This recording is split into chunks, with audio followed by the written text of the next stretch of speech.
तो नमस्कार साथियों। आज फालतू की बातों में ज़्यादा टाइम वेस्ट ना करते हुए आज मुद्दे की बात करते हैं।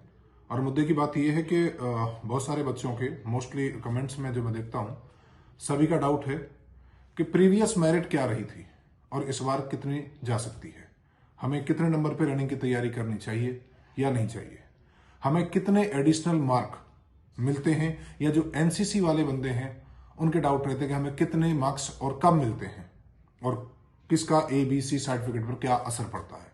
दूसरा, डॉक्यूमेंट वेरिफिकेशन के टाइम पर क्या होता है। इन सभी मुद्दों पर आज बात करते हैं और इन सभी को समझाने के लिए एक बोर्ड के माध्यम से मैं बोर्ड पे लेके चलता हूं, ताकि आपको क्लियरिटी रहे कि पिछली बार क्या हुआ था और इस बार क्या होने की संभावना है। तो आइए चलते हैं। तो जैसा कि मैं वीडियो की शुरुआत में आपको बताया कि हम बोर्ड पे कुछ समझेंगे, कुछ आंकड़े जो कि प्रीवियस ईयर मेरिट्स के हैं और किसके कितने नंबर आए थे। तो सबसे पहले देखेंगे जो मेल कैंडिडेट है, previous year cut of male candidate की जो पिछली बार रही थी कि यूआर जो हमारा जर्नल बोल दिया जाता है, उसकी कट ऑफ फाइनल गई थी 68.04, ईडब्ल्यूएस 61.65, ओबीसी 67.79, एससी 58 और एसटी 58। इन दोनों की कट ऑफ में कोई ज्यादा अंतर नहीं रहा था। अंतर यहां पर भी कोई बहुत बड़ा अंतर नहीं रहा, 61, 67, 68। ईडब्ल्यूएस को थोड़ा सा मार्जिन इसमें मिल गया था, लेकिन कोई बहुत बड़ा अंतर पिछली बार नहीं रहा था। लेकिन इस बार क्या होने वाला है बताऊंगा आगे। उसी प्रकार से female UR 61.04, EWS 53.04, OBC 60.95, SC 63.77 और एसटी 53.23। ये फीमेल के लिए गई थी। तो लड़कियां भी अपना ध्यान दें कि पिछली बार क्या रहा था सिनेरियो और इस बार क्या रहा, क्योंकि वैकेंसियों में कोई बहुत बड़ा अंतर पिछली बार में और इस बार में नहीं है।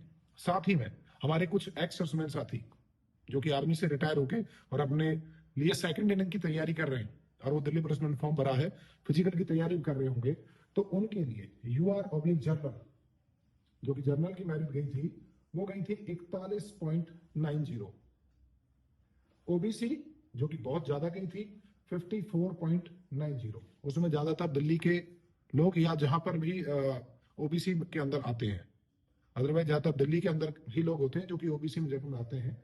और ईडब्ल्यूएस जो साथियों ने ईडब्ल्यूएस सर्टिफिकेट बना के अप्लाई किया है उनकी गई थी 25.55, एससी 25.51 और एसटी 29.80। साथ ही में इसमें हमारे कुछ एक्सेप्शन साथी हैं जो कि ईएसएम कमांडो, एक्सेसमैन कमांडो, उनकी मेरिट अलग से बनती है, उनकी वैकेंसीज भी अलग होती हैं।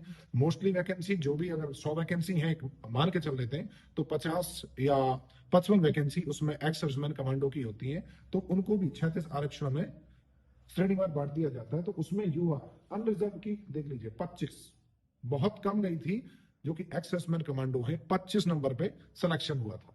ईडब्ल्यूएस 42.90, यहां पर जिन्होंने ईडब्ल्यूएस लगा दिया था उनको घाटा हुआ था और उसमें भी वैकेंसी पूरी नहीं हो पाती। एससी और एसटी 33 और 44। ये आंकड़ा एक्सेस मैन के लिए था। बात करेंगे इस बार क्या होगा। साथ ही में बात इस मुद्दे को लेकर एनसीसी और एडिशनल मार्क बाद में करते हैं। तो फिलहाल ये सिनेरियो था जो कि 2023-24 की भर्ती का, लेकिन इस बार सिनेरियो थोड़ा सा पलटेगा और पलटने का कारण बताता हूं आपको कि पिछली बार जो फिजिकल हुए थे उन फिजिकल में साथियों बहुत कम समय मिला था, बहुत कड़ाके की सर्दी थी, जनवरी के महीने में फिजिकल हुए थे, जिसकी वजह से 10 या 11 दिन का पूरा समय मिला था। रोजगार मेला मोदी जी ने आयोजित किया था, उसमें बहुत जल्दी से दिल्ली पुलिस को आदेश मिला, एसएससी को आदेश मिला कि जल्दी से जल्दी फाइनल मेरिट बनानी है, तो इसलिए सब कुछ जल्दबाजी में हुआ और इसी जल्दबाजी के चक्कर में 10 से 12 दिन का समय मिला। कड़ाके की सर्दी थी, फिजिकल में लोग बहुत कम अपीयर हो पाए थे। जो 100 का बैच दौड़ रहा है वो फाइनल स्टेज पर जाते जाते लड़कों में 10, 12, 15 ये एवरेज आ रहा था, जिसके कारण मेरिट ऊपर नहीं गई। लेकिन इस बार सिनेरियो थोड़ा चेंज है। रिटर्न के बाद में फिजिकल में समय मिल रहा है, और पिछली बार की स्थिति को देखते हुए इस बार सभी अपने फिजिकल की तैयारी रिटन के साथ साथ कर रहे हैं, ताकि उन्हें पीछे की तरह ना हो कि हमें मौका नहीं मिला या हम तैयारी नहीं कर पाए। तो इस बार ध्यान रहे कि पिछली बार जो भी ये मार्क्स बन रहे हैं, चाहे वो किसी भी श्रेणी में है, वो किसी भी श्रेणी के अंदर है, तो ये मान के चलना कि आप अपनी श्रेणी के अंदर एससी और एसटी ये इनको छोड़ दिया जाए, क्योंकि इनका नंबर कम रहता है, और एक्सेसमैन साथी भी इसमें अपने आप को शामिल ना करें, क्योंकि लेकिन जो यूआर जर्नल का जो आंकड़ा है वो कम से कम 7 से 9 नंबर प्लस करके चले, 7 से 9। ईडब्ल्यूएस 5 से 7 नंबर प्लस करके चले इस बार, क्योंकि मेरिट इतनी अप होगी। ओबीसी भी 5 से 7 नंबर अप करके चले। मैं कोई भगवान नहीं हूं, लेकिन जो प्रीवियस आंकड़े हैं और जो आज का सिनेरियो है उसको देखते हुए मैं ये बता रहा हूं। अगर आपको इसमें कोई डाउट लगे तो आने वाले समय में जब रिजल्ट आएगा तो उसको देख सकते हो।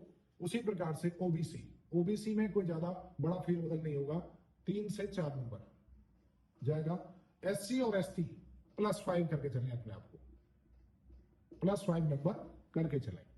सेम कंडीशन फीमेल की। लड़कियां थोड़ी फिजिकल के मामले में ढीली होती हैं, लेकिन आज की नारी है तो सब पे भारी है। तो मैं बता रहा हूं कि आप अपने आप को अच्छे तरीके से तैयार करें, मोटिवेट करें।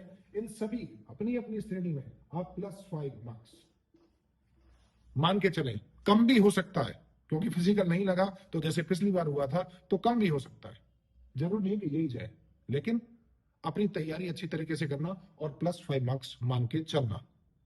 ये 100% श्योर है कि समय दिया जा रहा है फिजिकल में।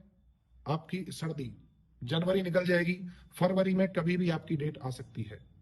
मैंने पहले भी वीडियो बताया है कि आपके फरवरी 2nd वीक में के बाद कभी भी फिजिकल स्टार्ट किए जा सकते हैं। एडमिनिस्ट्रेटिव रीजन हम कुछ नहीं कह सकते, गवर्नमेंट आगे पीछे कर दे, कभी के बहुत लंबे समय तक लटका दे, लेकिन अभी के जो सिनेरियो है उसमें फरवरी के मिड से फिजिकल के शुरुआत हो सकती है। तो अपनी तैयारी को बिल्कुल कमजोर ना होने दें। और लास्ट जो मैं बोला था कि एनसीसी सर्टिफिकेट और एडिशनल मार्क ये कब कब मिलते हैं? जब आपका फिजिकल हो जाता है उस समय आपकी डॉक्यूमेंट वेरिफिकेशन होती है, और डॉक्यूमेंट वेरिफिकेशन के समय पर आपके द्वारा प्रस्तुत किए जाने वाले एनसीसी ए, एनसीसी बी और एनसीसी सी सर्टिफिकेट आपको एडिशनल मार्क्स दिलाने में मदद करते हैं। जैसे कि ए सर्टिफिकेट, जिसके पास एनसीसी ए सर्टिफिकेट है, उसको ऑब्टेन मार्क का 2%, जो आपने मार्क्स प्राप्त किए हैं उसका 2% एडिशनल दिया जाता है। उसी प्रकार से बी का, जिसके पास बी सर्टिफिकेट है, उसको 3% ऑब्टेन मार्क का, और सी में ऑब्टेन मार्क का 5% दिया जाता है। तो ये अपने आप में बहुत बड़ा नंबर होता है, 2%, 3% और 5%, जो कि औरों से कहीं आपको आगे लेके चला जाता है। आप सैकड़ों नहीं हजारों अभ्यर्थियों को बीट करके आगे चले जाते हो अगर आप सही बराबर रेस में चल रहे होते हो। और लास्ट में एडिशनल मार्क बाई आरआरयू, राष्ट्रीय रक्षा यूनिवर्सिटी से अगर किसी ने डिप्लोमा, डिग्री या ग्रेजुएशन किया है और उसकी आपके पास डिग्री है तो उसके भी आपको एडिशनल मार्क दिए जाते हैं। वैसे बहुत कम लोगों के पास होता है। आरआरयू गुजरात के अंदर स्टेब्लिश है। अगर उसमें किसी भी अभ्यर्थी ने किया है और उसमें डिस्टिंक्शन है तो उसको 5% मार्क्स एडिशनल ऑब्टेन मार्क का मिलेगा, बशर्ते सर्टिफिकेट होना चाहिए वैलिड, जेन्युइन।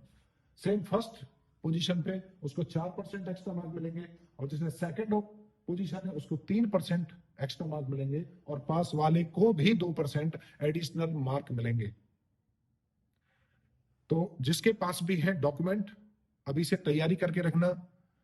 कभी कभी देखा, लास्ट में भी देखा गया कि डीवी के टाइम पर बच्चे एनसीसी का सर्टिफिकेट घर पे भूल गए, या आरआरयू का था, मेहनत की, पढ़े और उसको भूल गए, तो वो इस लाभ से वंचित रह जाते हैं। तो मेरी आप सभी से गुजारिश है कि अपने डॉक्यूमेंट की तैयारी, फिजिकल की तैयारी के साथ साथ करते रहें, क्योंकि होपफुली फिजिकल बहुत ज्यादा टफ नहीं है। हर कोई कर देगा जिसने मेहनत की है, जिसके अंदर लगन है, जिसके अंदर आग है, 100% कर देगा। तो अगर मेरे द्वारा दी गई जानकारी अगर आपको अच्छी लगती है तो प्लीज मुझे मोटिवेट करने के लिए चैनल को लाइक, शेयर और सब्सक्राइब करें। और कोई भी अगर अच्छी जानकारी मेरे पास आएगी आपके भविष्य से संबंधित मैं आपको शेयर करूंगा एक अनदर वीडियो के साथ। जय हिंद, जय भारत।